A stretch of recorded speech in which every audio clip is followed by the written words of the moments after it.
I'm Sydney Goodman, and today's Daily Fix is presented by Watch Dogs Legion. Stick around for a chance to win a gold edition copy of the game. Watch Dogs Legion é extremamente rogue. Eu não recomendo que comprem este jogo, Watch Dogs Legion. Não recomendo nada. Roll the thing!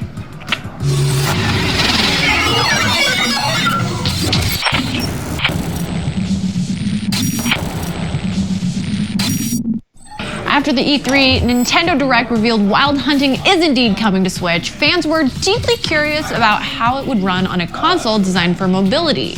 After all, The Witcher was developed for PS4, Xbox One, and PC. Gaming powerhouses, to be sure, but definitely not portable, unless you get to the coffee shop early enough to grab a whole table to yourself. Anyway, according to GameSpot, The Witcher 3 port will have a resolution of 540p in handheld mode and 720p while docked. Sure, it's a step down from the resolution on other consoles and PC, but it's like you wouldn't use a two-handed battle axe to sharpen a pencil, although I suppose you could use a sharp pencil to kill someone, a la John Wick. I think I just wrote the next Switch ad. The Witcher's official Twitter account confirmed the resolution of Xbox One and PC. Gaming powerhouses, to be sure, but definitely not portable, unless you get to the coffee shop early enough to grab a whole table to yourself. Anyway, according to GameSpot, The Witcher 3 port will have a resolution of 540p in handheld mode and 720p while docked. Sure, it's a step down from The Witcher 3 port will have a resolution of 540p in handheld mode and 720p while docked. Sure, it's a step down from the resolution on other consoles and PC, but it's like you wouldn't use a two-handed battle axe to sharpen a pencil, although I suppose you could use a sharp pencil to kill someone, a la John Wick. I think I just wrote the next Switch ad. The Witcher's official Twitter account confirmed the resolution figures and also that the game will come on a 32GB cartridge. All the DLC and expansion packs are included in the cartridge too. The Witcher 3 Wild Walmart and GameStop for $2 battle axe to sharpen a pencil, although I suppose you could use a sharp pencil to kill someone, a la John Wick. I think I just wrote the next Switch ad. The Witcher's official Twitter account confirmed the resolution figures and also that the game will come on a 32GB cartridge. All the DLC and expansion packs are included in the cartridge too. The Witcher 3 Wild Hunt Complete Edition is due out later this year. Link's Awakening pre-orders are live, so what are you doing watching this right now? I'm kidding, please stay. If you play games, you should be good enough at multitasking to smash the purchase button while also keeping your eyes and ears right here. The Dreamer Edition comes with an art book and appears to be selling out fast. Last we checked, it was still available at Walmart and GameStop for $69.99. If you compulsively said nice out loud just now, congratulations, our brains are the same. The Standard Edition is also available, and a truly adorable amiibo figure of Link was also announced. It's coming out September 20th. It's so cute, I want to squish it, which is called Kakagiko in case you're wondering, and you can pre-order it from Best Buy. So far, there aren't any pre-order bonuses that we know of. The world of Watch Dogs Legions isn't what we'd call peachy. A corrupt private military corporation and other power-hungry individuals are taking advantage of a collapsing government to oppress citizens of London and take control of the city. It's up to you to build and lead a resistance to fight back and liberate London. And remember, anyone in the city can be a resistance member, even Granny here. Are you, Granny, and the rest of the resistance ready to fight back? Visit the link below or in the description for a chance to win a Steelbook Gold Edition of Watch Dogs Legion on Xbox One or PS4. And that was your Daily Fix for June 13th. I'm Sydney Goodman, and I hope your day is as awesome as you are. Now that you're all caught up on the news, check out all of IGN's E3 coverage because there is a lot. Download the IGN app on all your mobile devices, subscribe to the Daily Fix on Snapchat for all things, everything else, IGN.com. What's up, everybody? I'm Sydney Goodman, and today's Daily Fix is presented by Watch Dogs Legion. Stick around for a chance to win a gold edition copy of the game. Roll the thing.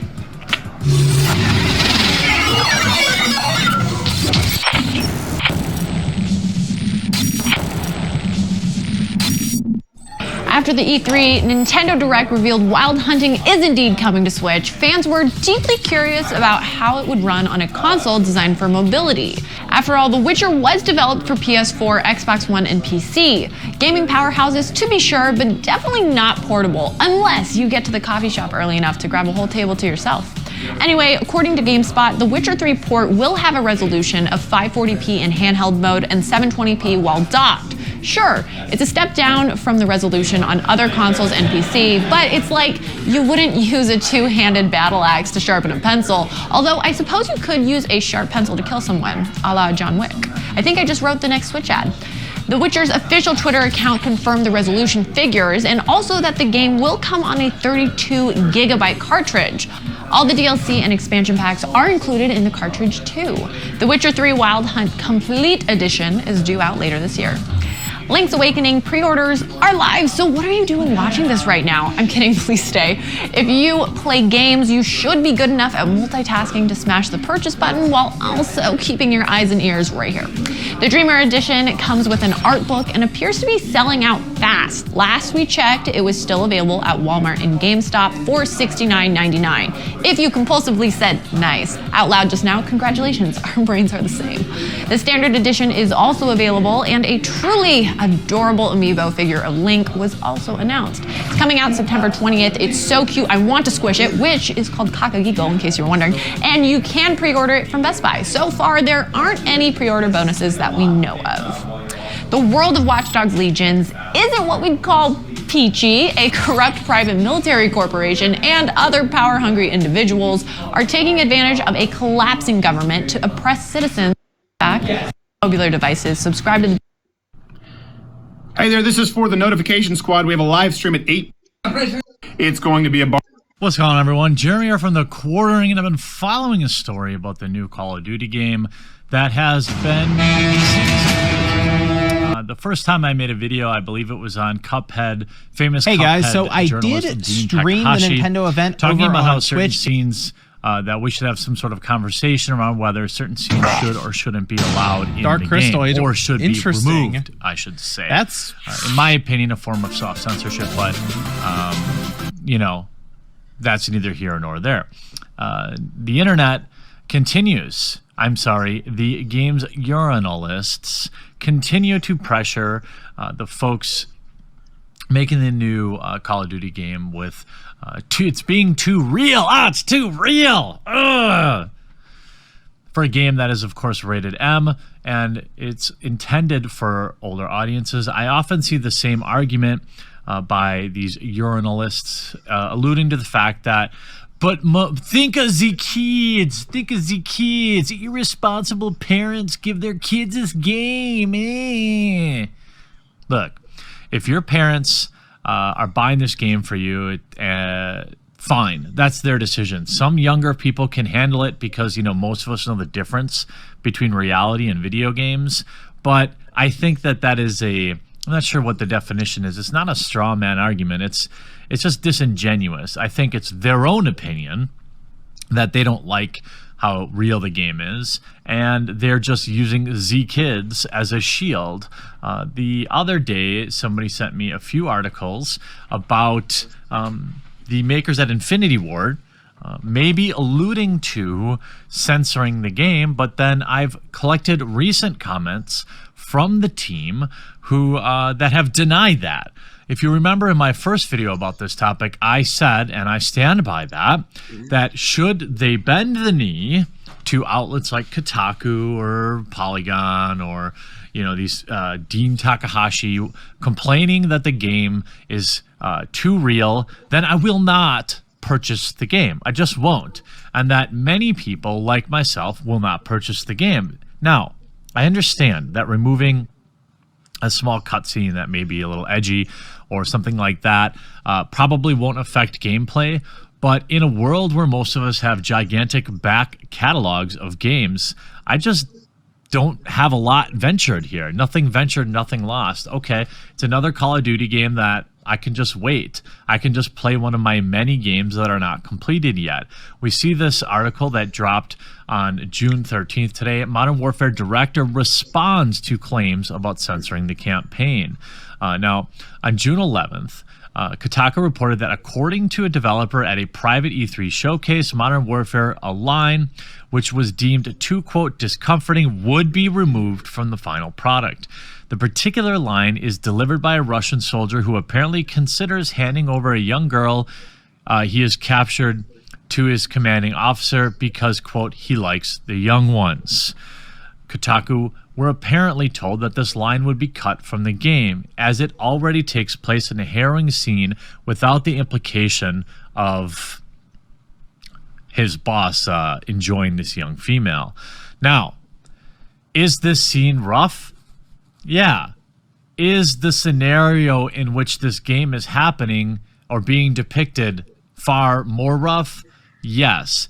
If this was happening in a Super Mario game, all right, we might have a conversation about how it doesn't fit.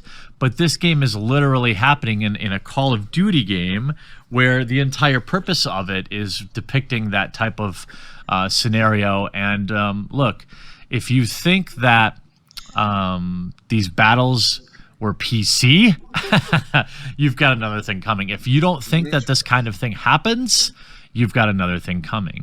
And if you don't think that the team over at Infinity Ward shouldn't represent or get as close to representing that real authentic situation, you've got another thing coming, because now that line is out there in the public space. We know that line is supposed to be in the game, and if they do remove it, I'm going to have a major problem. And the Infinity Ward team and Activision are going to be hearing about it endlessly until the game releases. News that Infinity Ward were removing even a single line of dialogue did not sit well with fans. Those who feared that the developer may have been toning down the more adult themes to avoid criticism and controversy. Narrative director Taylor Kurosaki has dismissed that suggestion, however, stating plainly, "We would never censor the game. These rumors are not true." He said in response to Masadiq Abbas, "Bro, I've been a COD fan since the COD first game released in 2003. It's been a big part of my childhood. Please do not censor the campaign." Umbrella, quote, part of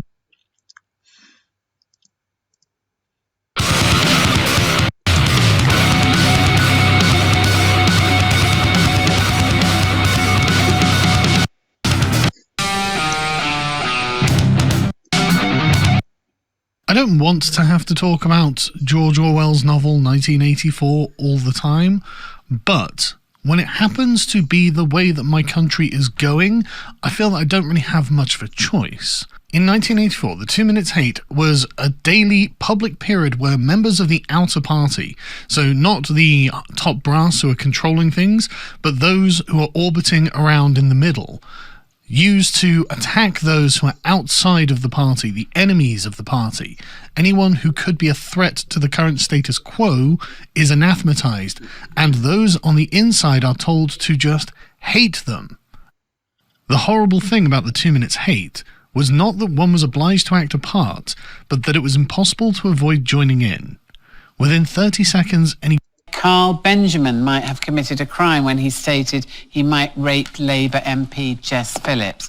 I think it's shocking that politics has been reduced to such vile and abusive personal attacks, especially from a twat-faced, beardy, tiny-cocked tosser like him.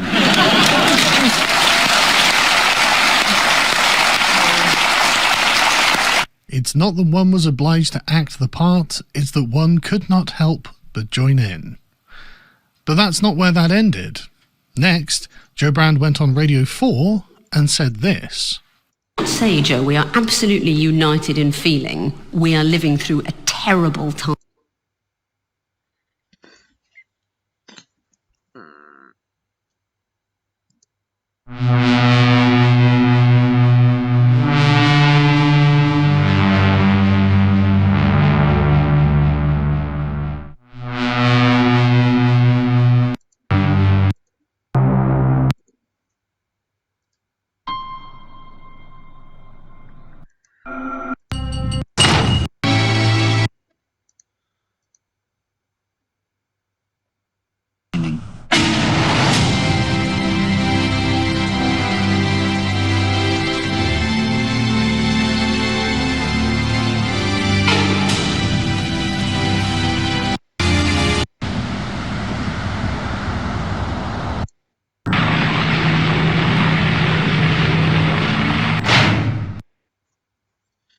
Him and the Luigi's man.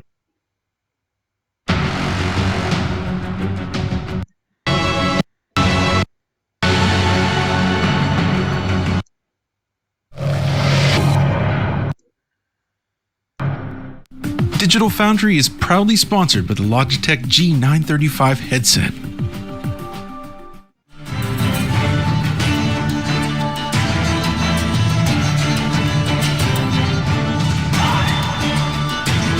Set for release later this year, The Witcher 3 is at last confirmed for Nintendo Switch with a complete edition.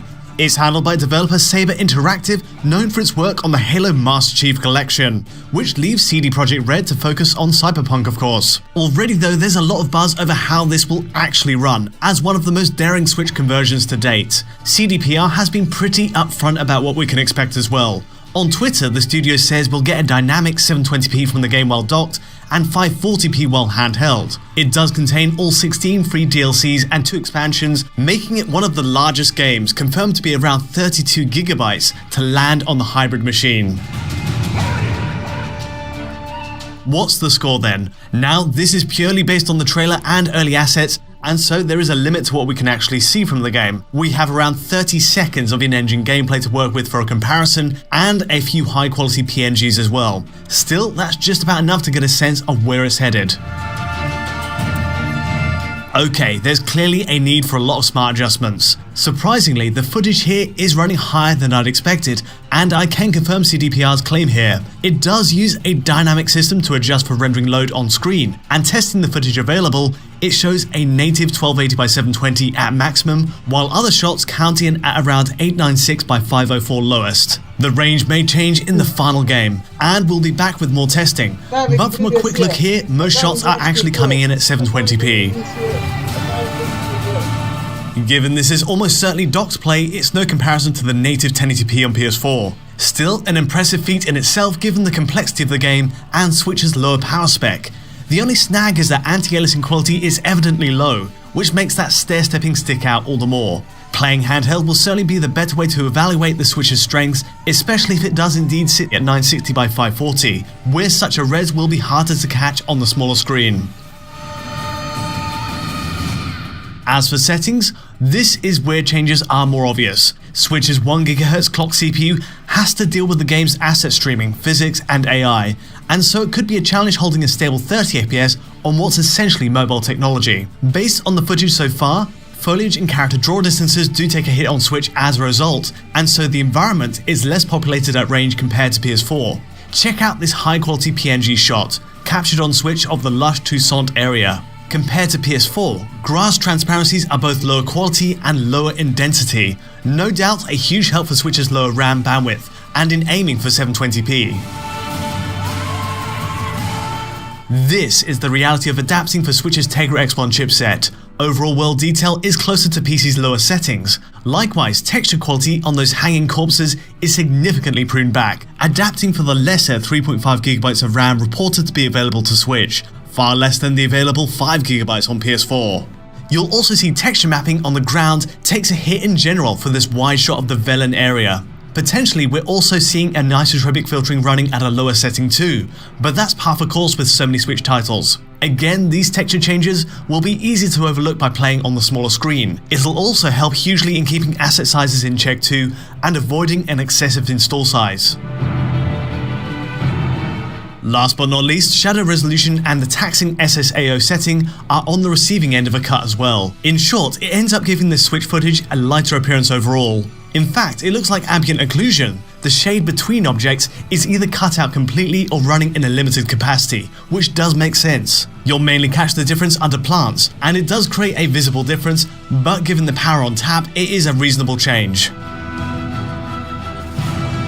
Crucially, the core detail, the framework of the world, is very much still in place. It's a miracle when you think asset size is confirmed by CDPR to be around 32GB. Bear in mind the PS4 edition is over 60GB, and it shows the challenge Saber Interactive are up against. Even that promised 32GB goes way beyond the typical cartridge size of Switch games so far. Potentially, it could store the base game on the cartridge and require an extra download, save for those 2 expansions. Again, this is uncharted territory. The scale of the game goes beyond anything we've seen on Switch so far, and so we'll have to see what happens.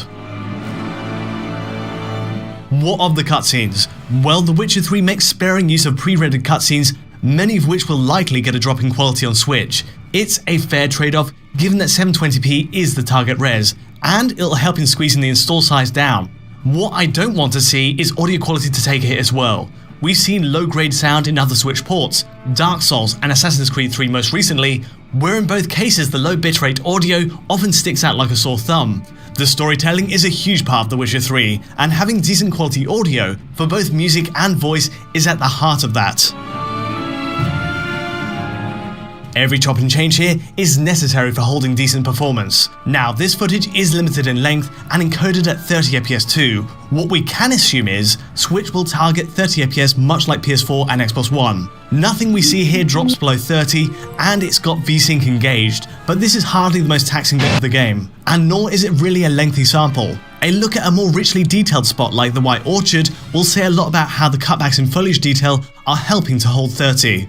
And likewise for the Crookback Bog, a spot notorious for hammering PS4 and Xbox One with alpha effects will be very telling. How Saber Interactive ends up balancing performance with visual quality will be fascinating to see. We've had a cursory attempt at simulating a Switch port ourselves on a stripped down PC featuring an underclocked GT 1030, and there the results were obviously less than flattering. What the trailer footage does show is the difference it makes to have a developer optimized directly for the system.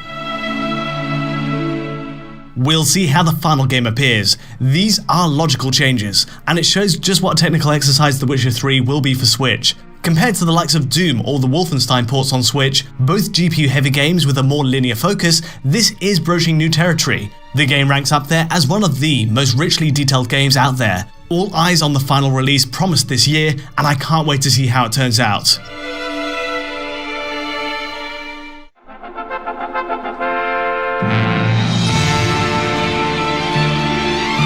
That's not all for today though. The E3 Nintendo Direct delivered in spades this year, showing a new Zelda, Animal Crossing, and attention to Smash Bros. Ultimate. In amongst those, it also put out a gorgeous looking trailer for Panzer Dragoon Remake on Switch. This really caught my eye. It's a complete makeover of the 1995 Sega Saturn classic. As a huge fan of the original, I can't be more excited for this. We're promised improved visuals and controls, and so far it looks like it's going the extra mile with a completely overhauled experience. So let's take a quick bonus look at it. What do we know so far? Well, it's confirmed for release this winter and follows up on Sega's promise to remake the first two games. Cast your mind back to Saturn's first year on the market, and Panzer Dragoon really marked a significant technical milestone for the company. It was a rail shooter built to show off the system's 3D credentials, with full 360 degrees of rotation and beautifully animated models. It also made the most of Saturn's notoriously complex design. The console's two video display processors worked in conjunction on different layers to create these far-reaching sprawls of terrain. Opening with the ruins of a sunken city, it was a huge evolutionary step over sprite-based Mega Drive rail shooters like Afterburner or Space Harrier 2. Appropriately enough, it's this first level that the remake trailer is focused on. Comparisons between Saturn and Switch are night and day, of course. No labels needed for this one. Textures are built from scratch, and that unique water layer rendered by VDP2 is now replaced with a more conventional ripple shader. It's nicely detailed with caustic effects as waves splash against the ruins. And while there's limited reflections in gameplay, you can see SSR at least in the cinematics. As a bonus, it even comes complete with advanced lighting effects like crepuscular rays. Above all though, the entire stage is thankfully still recognizable, right the way down to the boss at the end. As for resolution, we've come a long way as well. Compared to the 224p of the Saturn original, this new Switch footage counts in at a pixel match for a 1080p display. Whether that's just for show or what we'll actually end up with remains to be seen. It's also curious to note the aspect ratio we're being served in the remake is unusual. Simulating a 2.4:1 style cinematic framing, the resolution technically isn't 1080p. By trimming the tops and bottoms of 1080p, it effectively makes the resolution lower overall, at 1920 by 860. Again, maybe this is just for the trailer, but it could be an interesting way for Switch to target a lower resolution while avoiding upscaling. As for performance, well, we at least expect a huge upgrade on the 20 FPS target on Saturn, but that's really the extent of what we know. It's a 30 FPS encoded trailer, and so not fair game for accurate performance testing. But drops under that 30 FPS line are at least invisible to the eye, which is a good sign if it's targeting that refresh. So far though, the Panzer remake looks to be shooting for a high watermark in visual quality, with new cinematics and music to boot, and I can't wait. Along with The Witcher 3 Complete Edition, there's a lot to look forward to on Switch later this year. For Nintendo, I think it rounds out one of the best shows. 50mm. Number 10. Watch Dogs Legion. A classic return to form. Something so totally different, which is that you can recruit and play as basically any Louis secret dungeon that they included in Link's Awakening DX. Legend of Zelda really blow our mind. And it's not Sonic, the terrifying human-toothed shrew golem that haunts my nightmares. What is the answer? Well, if you've watched this channel before, you probably know what I'm about to say. It's complicated, and good for watch time. If we're talking about moving on land, then it's the Thrust SSC, a British rocket car that looks like it should be piloted by either James Bond or Anakin Skywalker. Its actual driver, British fighter pilot Andy Green, for apparently no reason other than, hey, why not, drove it to top speed in the middle of the Black Rock Desert, reaching the record speed of 763 miles or 1,228 kilometers per hour on October 15, 1997. But we're really not talking about the fastest man-made object on land, because this video is not long enough yet. If we're talking about travel through air, though, then that's another story. A much longer and much stranger story. Starting in 1945, the United States began conducting tests of nuclear bombs. At first, most of them were above ground, but in the late 50s, people started to think blowing up air isn't satisfying enough, and maybe this radiation thing isn't too good for us, and so they moved the big boom tests underground. The thing is, though, they didn't really know what would happen. The first test was conducted on August 27, 1957. They dug a long cylindrical hole into the ground, put a bomb in it, put a 2-ton concrete plug on top of it, which was covered by a 4-inch thick steel manhole cover. Then, as one does, they went ahead and set off the bomb. To their surprise, the concrete plug was vaporized instantly, turning it into a mass of superheated gas that expanded and essentially made the entire hole into a gigantic gun barrel. When the gas hit the manhole cover, bam! It was blown off the ground instantly, shot into the sky, and disappeared out of sight. Now, normally we just shrug our shoulders, satisfied with the continued mystery of how fast the manhole cover went, and get back to the inconsequential nuking of the ground, but luckily, this time there was a high-speed camera on site that caught a glimpse of the manhole cover. The camera shot at 1 frame per millisecond, or 1,000 frames per second, and it only caught the manhole cover in a single frame, which allowed them to calculate, using math stuff, a lower bound for the manhole cover's speed. By looking at where the manhole cover was in the frame and then calculating the distance between there and the bottom of the frame, we find the shortest possible distance it could have traveled between when the last frame was taken and when this frame was taken. In other words, we're assuming that when the frame was taken, the manhole cover was here, just below the frame. Then we take that distance and divide it by 1 millisecond, the time between the frames, to get distance per second.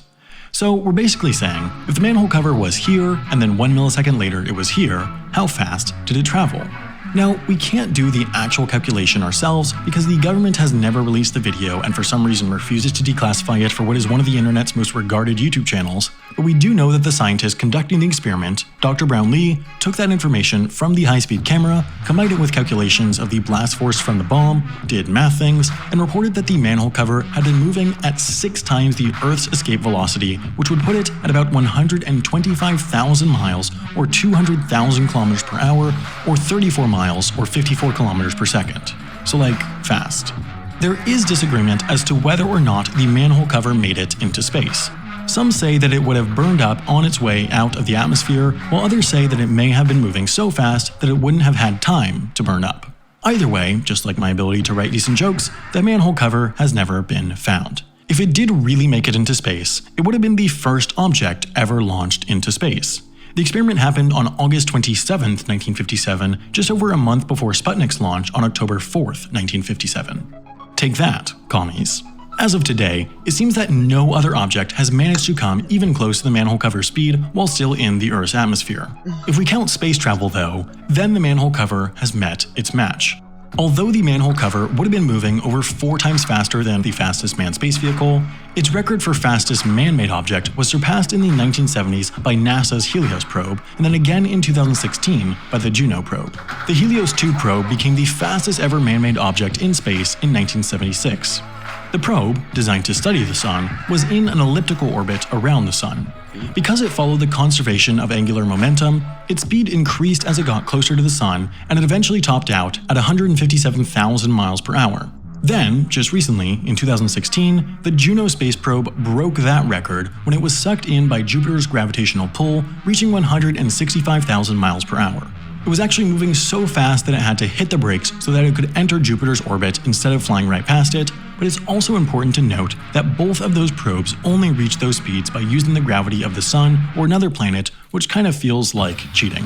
I mean, if I was allowed to use the Sun's gravity to pull me, I maybe wouldn't have come in last place at my 7th grade track meet. So, if we only count self-propelled objects, then, unbelievably, the manhole cover still reigns supreme.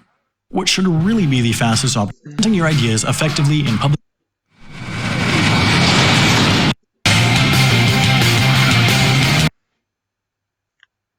Usually don't even click on the article. There's been many different polls that have been done about how many people just read headlines, and most of the population, when they're looking at news, they only read the headlines to get the gist of the story, and then this is the impression that is made on the public. And these news media outlets, they know this. They know this, especially the mainstream media. They know this. They know that just from the headline alone, they can spin a narrative, and then at the bottom of the story, they put the full context of the story, if they even do that. Podcast will go on as normal this week, and next year, it's 2 years in a row, next year I just won't stream Ubisoft's event on YouTube. If I do it, it'll be on Twitch. So, that's pretty straightforward there. But thanks to everyone who joined me for E3. It was a Nintendo E3 Direct. I'm gonna turn it up pretty well.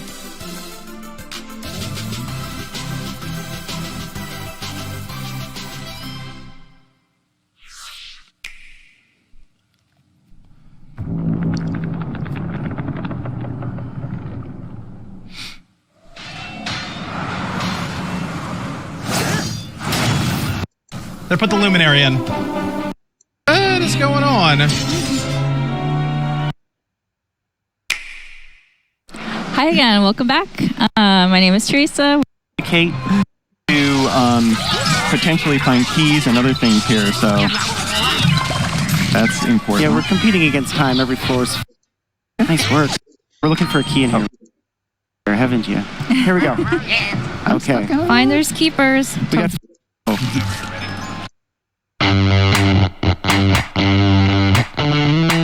CJ Gibson along with Kevin Lee. We are at E3 2019 and we stopped by to take a look at some retro games, specifically the My Arcade Retro Champ.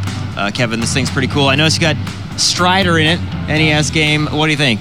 It's pretty cool. I mean, it's like kind of like the Game Gear for Nintendo that never happened. We'll start Nintendo games just like your old NES, except it's portable. It's got about a 3 to 5 hour battery life. Has a 7-inch screen, LCD, but not CRT, unfortunately. Yeah, we can start this game, or we just like pop it out, take this out. Whoops. Sounds nice and rigid. I hope so. Quality, durable product.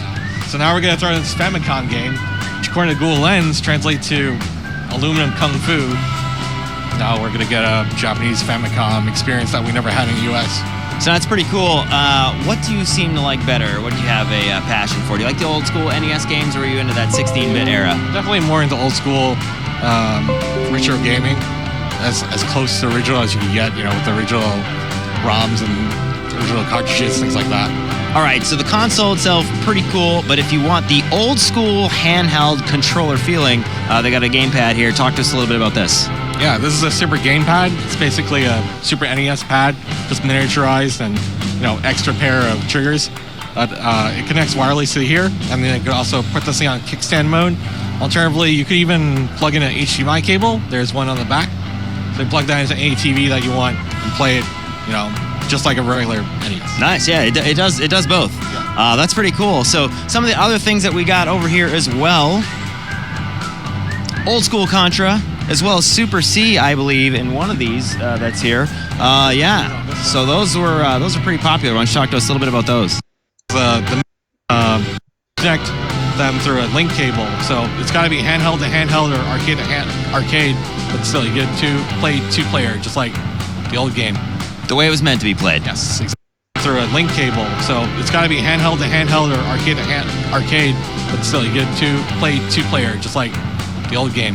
The way it was meant to be played. Yes, exactly. That's pretty solid. They got a couple other ones as well here too. We'll try to showcase these. A little bit of Space Invaders. Base is Loaded. Always played that one and dug it. And one of my favorite, also required to play as 2 players. You need to beat Bubble Bobble with 2 players in order to get the happy ending that, Tori, it would be a terrible, sad ending without doing that. So that's all pretty cool. Let's say. You know, for the way that politics is going at the moment, it's actually really nice that creepy old Uncle Joe Biden has come out with the just the wildest campaign promise yet. That is just the most Hail Mary fucking throw that I've ever seen in my life. It's like, right, I'm an old, straight, rich, white male. My own party hates me. I am fundamentally the living embodiment of everything my party hates. Everyone kind of likes Donald Trump because he's actually working the country's interests. What am I going to offer them that's not touching up their grandchildren? You know what old people are worried about? I'm going to cure cancer! Fucking what? Joe Biden has vowed to cure cancer if he is elected as president. His son died of brain cancer in 2015, and I can understand exactly why he would be against cancer and want to really, really cure it, but I hate to say this, Joe. I think that that's a little bit beyond what a politician can pledge, to be honest. I just don't think you've got the ability to do that. And if we did have the ability to just do that, we would have done it. During his time in Obama's administration, Biden unveiled a cancer moonshot agenda with a stated ambition of making a decade's worth of advances in cancer prevention, diagnosis, and treatment in 5 years. After leaving office in 2017, he established a non-profit Biden Cancer Initiative as a response to a lack of cohesive, comprehensive, and timely approach to cancer prevention. All good stuff. All really, really good stuff. Right? But unsurprisingly, all the goodwill in the world doesn't change the fact that some things are as they are because we can't change them. So, as they say here, Mr. Biden's vow to end cancer unsurprisingly raised eyebrows on social media, where some accused him of giving false hope. There are more than 100 types of cancer, and it's unlikely scientists could establish a single cure for them all, or any of them. Science journalist and geneticist Rob Arthur said Mr. Biden's vow was a lofty goal but a dumb thing to promise. There is not, and for the foreseeable future, cannot be a single cure for cancer. Cancer is an incredibly heterogeneous disease. Breast cancer is not like brain cancer, it's not like leukemia, and no cure would work on all of them. And we don't seem to have cured any of them yet. I mean, maybe when we've cured one, we can think about curing another. But the thing is, right, and I have to say, this is where the right wing are going wrong, right? This is where the right wing, you're falling into the way that the left does politics, and it's not going to work, and it's going to make you seem like you're going to lose. Biden just promised to cure cancer, but only if elected president. As a millennial fighting cancer, I want to know, why didn't Joe Biden cure cancer while senator for 36 years or VP for 8?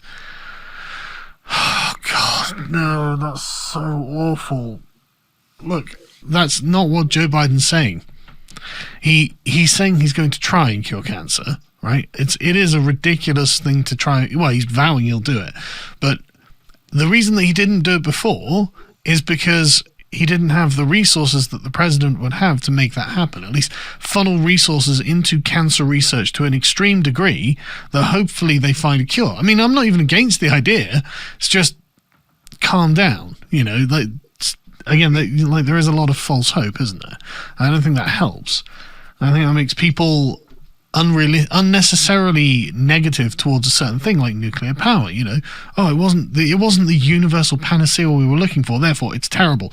No, it's you know, got very good points and a couple of bad points, like almost everything. But anyway, this is a really poor way of going about addressing the point that he's made.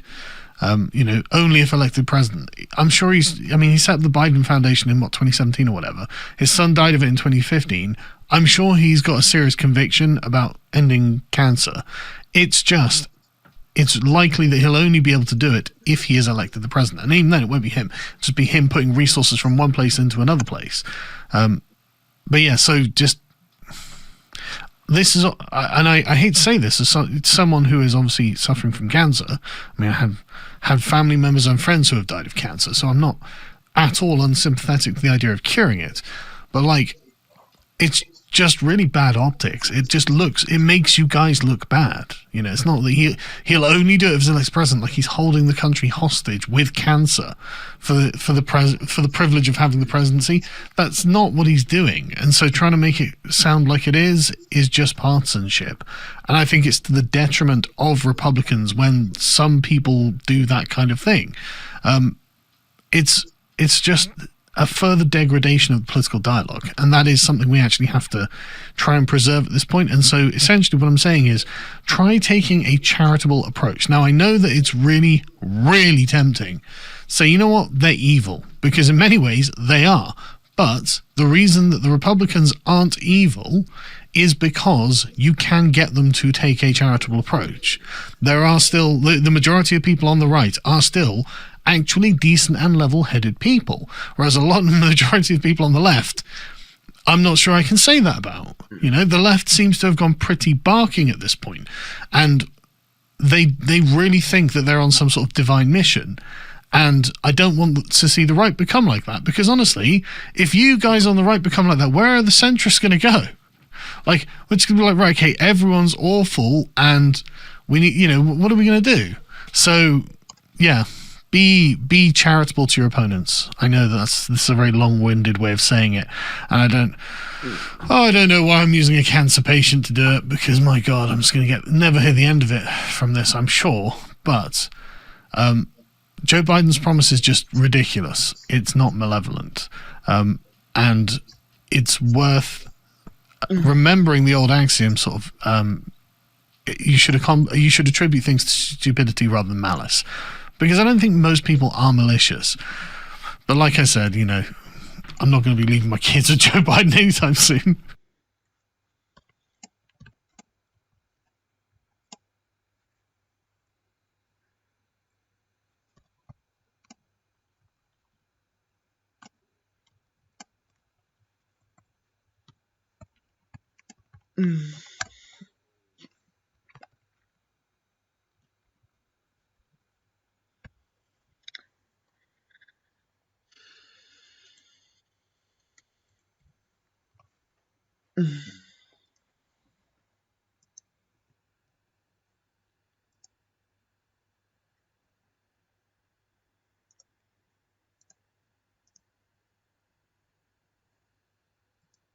What's up, internet? So I'm gonna drink this. This is actually Czech beer, and I'm on suits. I'm for her. If it was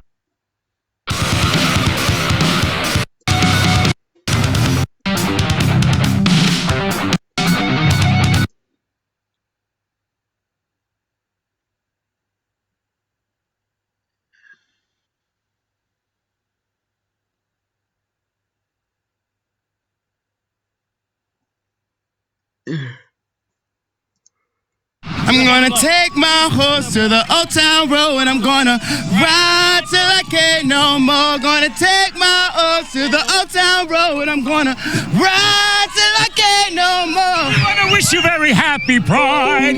There's not another one to buy our side at Happy Pride. We want your day skedaddle. What do you guys think about gay pride? Woo! We're here asking people what gay pride is, and just asking them, about straight pride, gay pride, and USA Today says a small group of men sparked outrage in Boston by announcing plans to hold Segabit. Feed on whatever social media.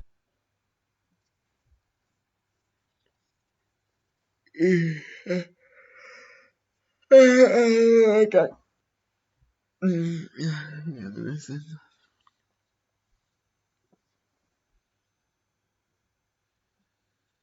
platform that they're using at the time, they usually look at news and then they look at the headline of the news. Favorite news source, The Hill. By that analytical, the analyticals data that was done by that analyst, who was banned from Twitter afterwards, by the way, after publishing that story. Japanese-American groups call plan to detain migrants at ex-internment site a gut punch. Another headline that someone's going to be like, what? Trump is planning on detaining migrants at a Japanese internment camp? What an evil guy. We better vote him out in 2020. Now, when you look through the article, that you're going to get like the military surplus or Home Depot.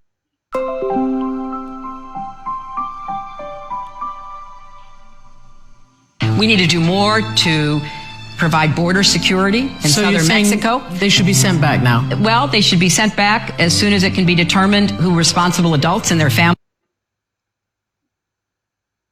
Wesley, and I do apologize for not being more consistent here on this channel, but life happens, and that's just that. I've had a lot to say over the past week, but I just haven't had time to say it. My schedule has been really, really messed up, but I do appreciate you always disagree with bigger. Hopefully, once they're baked into your memory, though, mastery of the battlefield will taste doubly sweet, unless you're a demon.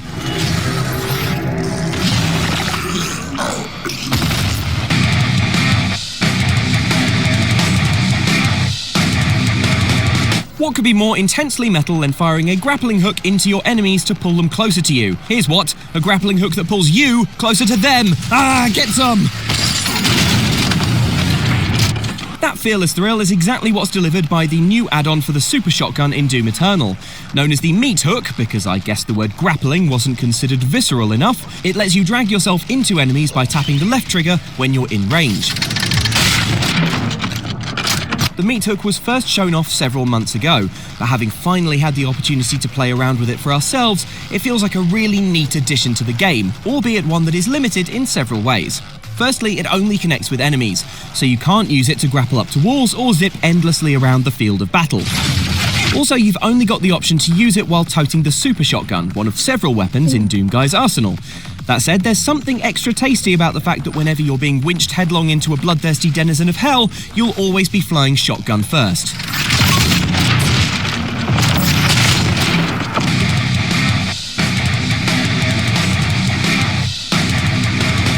Doomslayer is one of gaming's most famous silent protagonists, having always preferred to let actions speak louder than words ever could.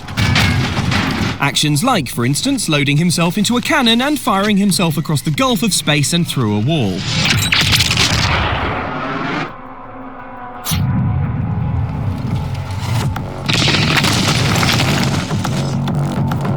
Yeah, I'd say you sent a message there, Doom Guy. As such, don't expect a whole lot in the way of cutscenes from Doom Eternal, but that doesn't mean there aren't some delicious moments to enjoy when the game does briefly take control away from you. One such that we've encountered is this scene in which the Doomslayer moves purposefully through a Union Aerospace Corporation control room, freaking out the panicky lab dudes who work there, all of whom are clearly and probably rightly terrified to even be in your presence. Oh my god, it's him! You're damn right it's him! Gotta love this guy seeking safety behind an office chair, though. He must not have seen the thing with the space cannon and the wall. This brief bit of near-silent character building ends with the Doomslayer commandeering this poor sap's keycard. Access granted. Which is a little rude, but bearing in mind the Union Aerospace lot are usually responsible for opening some horrifying rift into hell, maybe the Doomslayer is a little ticked off to be picking up the pieces again. And definitely lacking the patience to explain to this surly chump exactly why this massive firearm is better off in his hands. Or who knows, maybe he's just originally from somewhere where they don't speak English. Hey, there's a theory in this.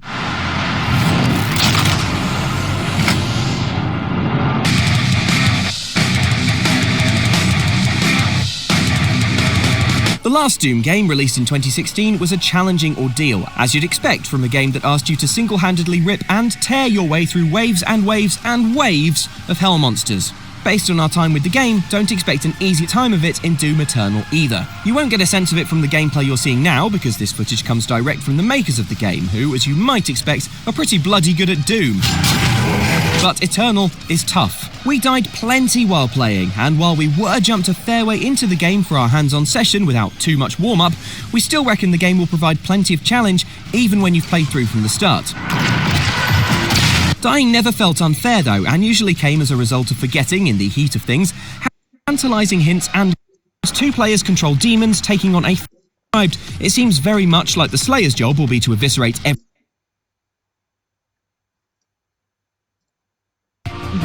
And now, just like in the original, we go north to the mysterious woods, and if you've played the original, you know that down here there's a secret piece of heart, and it just functions exactly like it does in the original. 4 pieces make a heart container. And I don't know if it's apparent because it's off-screen footage, but this game is gorgeous. You can probably see any Nintendo Treehouse footage and get a grasp of just how good this game looks. Loads of people at the start were so skeptical about the toy look that they've gone for, but I honestly think it fits so well, and a huge part of that is due to this big plot element that I'm not going to tell you here in case you don't want to be spoiled, but just trust me, this visual style fits perfectly for the kind of game that Link's Awakening is. So again, we just talked to the owl, and now we're in the mysterious woods. One thing that is really different in this game to the original is... I just walked into a moblin there. One thing that's really different in this game to the original is the overworld in the original game was broken up, because obviously it was on the Game Boy, which can't really handle much at all. So it's broken up into screens, and you can only really go a tiny distance in any direction before the game pauses, scrolls a screen, and then you can continue moving. But obviously it's been a long time since then, and we're on the Switch now, meaning obviously it can render the entire world because it's a very old game. So it makes the overworld in a way feel smoother because there's no kind of jagged loading between scenes, but also it makes it feel even smaller than it already is because you can cover so much ground so quickly. Like you just saw me blaze through the mysterious woods, which isn't a big area but takes a little bit longer in the original just because of the screen changing. So yeah, there's 50 rupees there, and you can see I think they're called slimes. I can't remember what those enemies are actually called. Zols? Oh, Zols, yeah. You can see every enemy in this game just looks awesome. And I think, yeah, here there's something I don't think was in the original. You can hold your shield out, and you can kind of shield bash enemies. If an enemy gets hit with the shield, they'll kind of get stunned backwards, which I don't think was in the original game. And it makes combat a lot easier with enemies like shield moblins. And in later dungeons, there's Stalfos with shields and stuff as well. But in the original, you could get around or time a spin attack or something like that. But in this, you can just kind of bash them with his shield, which is cool, but it's a lot easier than the original game. I think a lot of what they've been doing with this is just streamlining the original, because as much as I love it, it is a bit rough around the edges.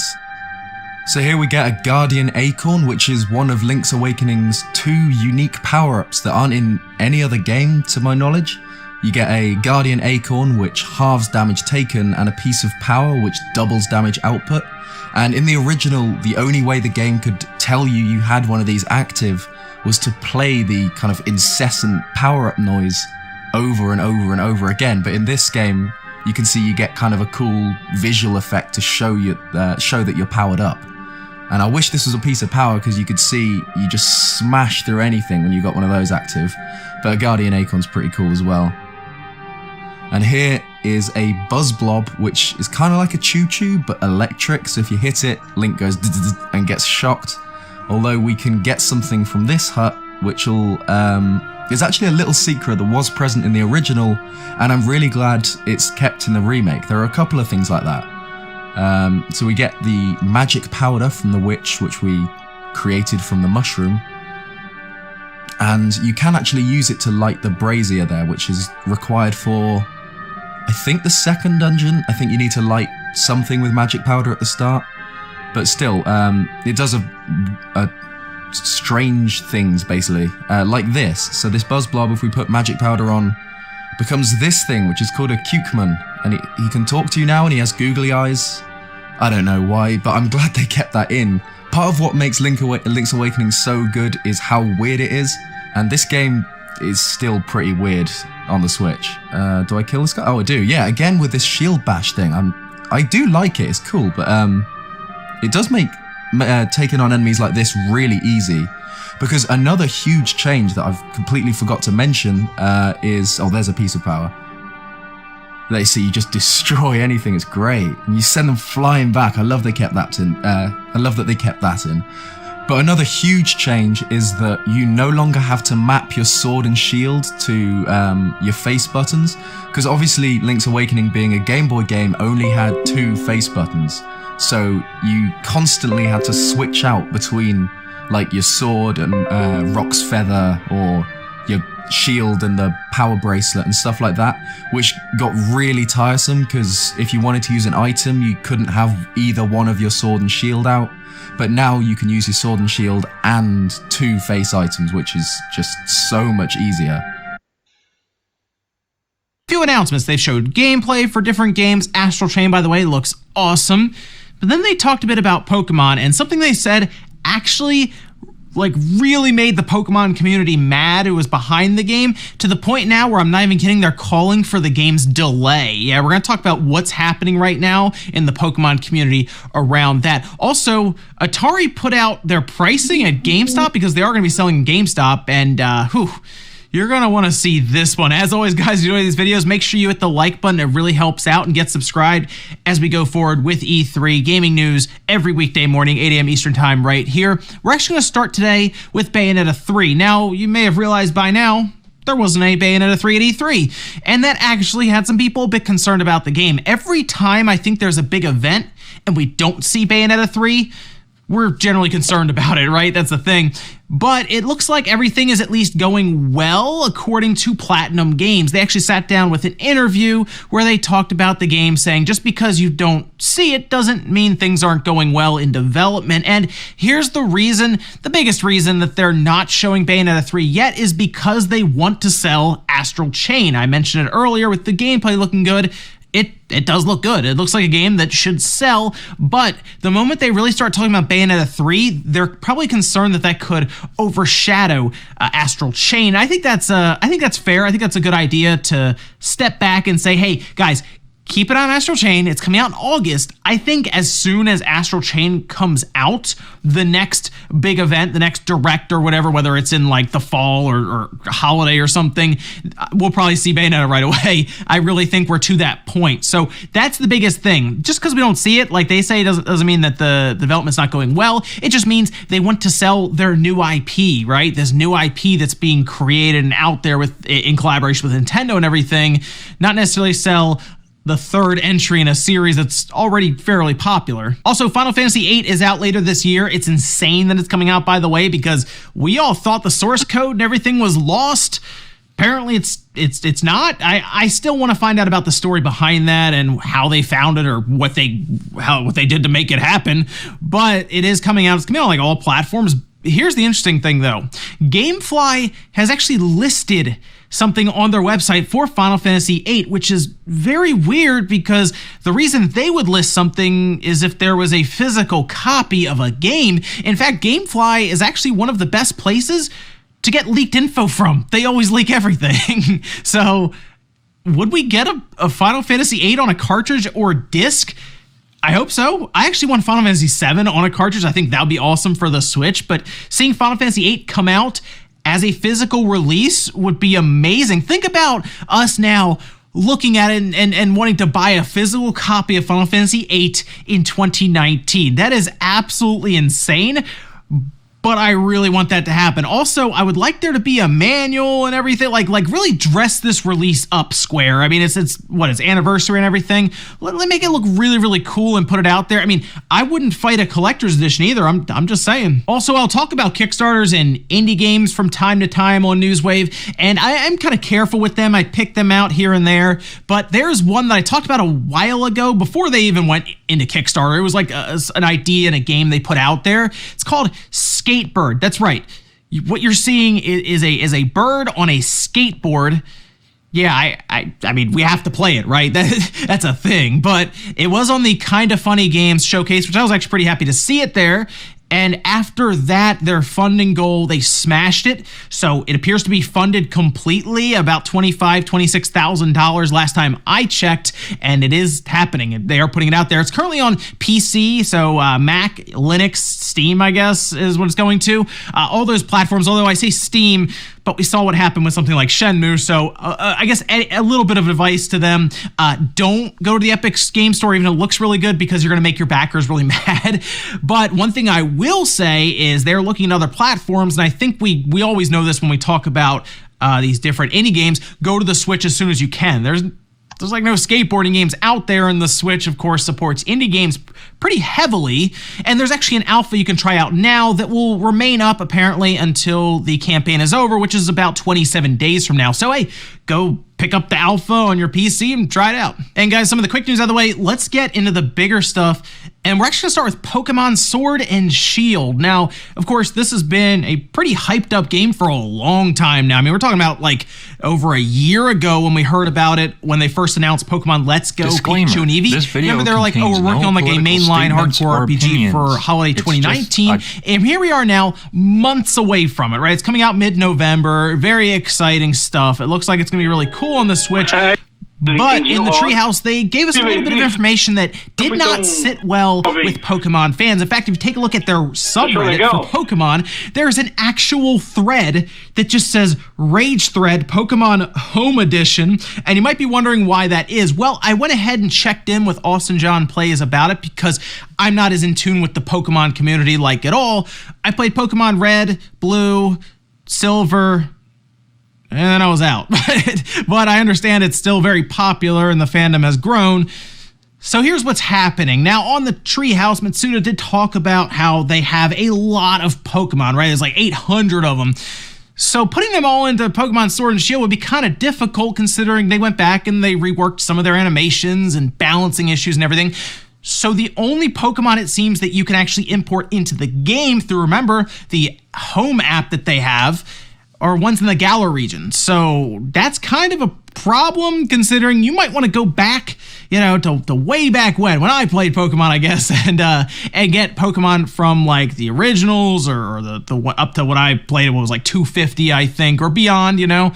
And that was something you could do before because they had the national decks. And that's why you saw that probably trending on Twitter, hashtag bring back national decks. It's because people are not happy that there will be Pokemon that are pretty much Game Freak picking and choosing who or which Pokemon you can actually bring into the game through that app. And that's kind of an issue. In fact, at this point, the gamers behind Pokemon, they're saying delay the thing. Here's the problem.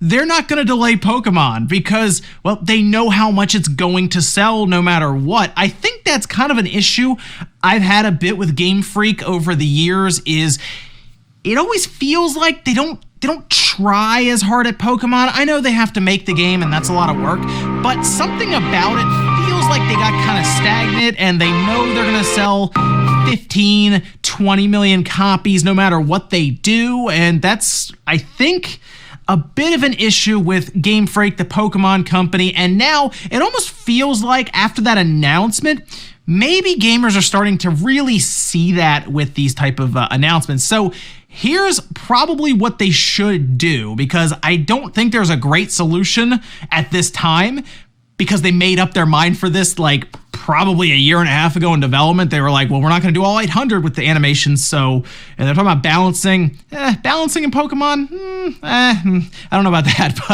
but I get they're talking about animations for all these Pokemon. I would have probably hired a bunch of people and gotten it done, considering how much money you're going to make, but you need to lay out a roadmap and you need to do it soon. Like, if you are going to eventually have people able to bring all these Pokemon in, you have to let them know that there are going to be updates coming post-launch. And like, we've seen roadmaps before and we make fun of them, but in this case, it is actually legitimately needed here, because they're not going to delay it, but they need to let the fans know that they will update so that you can bring in Pokemon. And hey, if that means that every like few months they're like, hey, these 40 Pokemon can now come into the game, that's kind of what has to happen, I think. Also, we've been like through this before with Super Mario Maker 2, and I know this seems like a bigger ask than, hey, put online multiplayer in with your friends, but I think these different companies should be told legitimate criticism when it comes to these games because you are the paying customer. So if you want to let them know in a very respectful manner, by the way, that you want all the Pokemon in the game, you should let them know. Next up, let's talk about the Atari VCS because why not, I guess? I don't know. The Atari VCS is making the rounds with E3 going on. It seems like they talked with Fox in an interview that was very tough to watch because they didn't know what they were doing. It was bad. I thought about doing a video on it. We'll see. But they did put out a press release. They sent it out to everyone, and they showed that they're going to be selling at GameStop and Walmart, and they put out a set of SKUs that appear to be bundles and different makes and revisions of it. Anyway, here's the list of them, and you're not seeing things. The one at the top is $389. They have that shipping in March, by the way, 2020. I, as a backer for like the base model or whatever, has been promised a launch of this holiday, so it's still supposed to be 2019. They've already delayed it once. I know that, like heavily delayed it. But they do have an 8GB model, and then they have a 4GB model, and it is a large difference, I think, in price. The reason the top one is so expensive is because it appears to come with a controller and then, of course, the single joystick controller they made. That's right. It seems like the 800 and the 400 don't necessarily come with, I guess, the controllers, which is weird. I don't know why you would buy it without a controller, but okay, that $390 is way too much. That's almost a PlayStation 4 Pro. That's a Switch with like 2 games, or a Switch with an SD card and a like Zelda or something really, really good. I don't get this. Here's the other interesting thing though. 4GB of RAM appears to be upgradable. I'm gonna tell you this now. I'm gonna take this thing apart and I bet you it's literally just using like the laptop RAM. I bet you that's what it is. I doubt it'd be soldered to the board. The fact that it says upgradable tells me that I could probably just order my own RAM, drop it in, and that's it. So maybe the 400 or the 4GB, the Atari 400 is the one to get. We'll see. Next up, let's talk about employee crunch in the workplace with video games. It is a very heavily debated topic among gamers, among industry, analysts, everyone. But see, here's the thing. When games come out, generally, they could get kind of pushed up. It's like they would have to retire early, or it's a lifestyle they could not keep up. I have a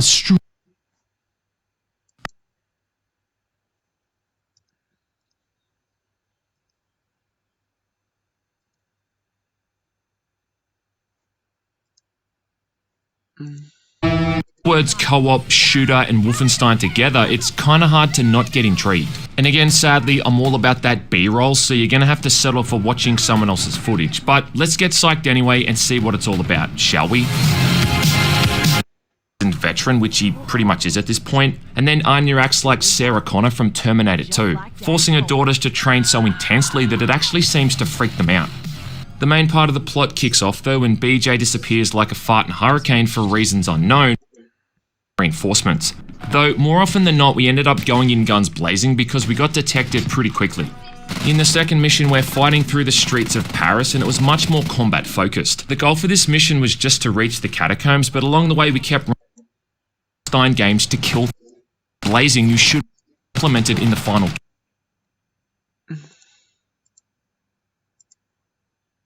Video.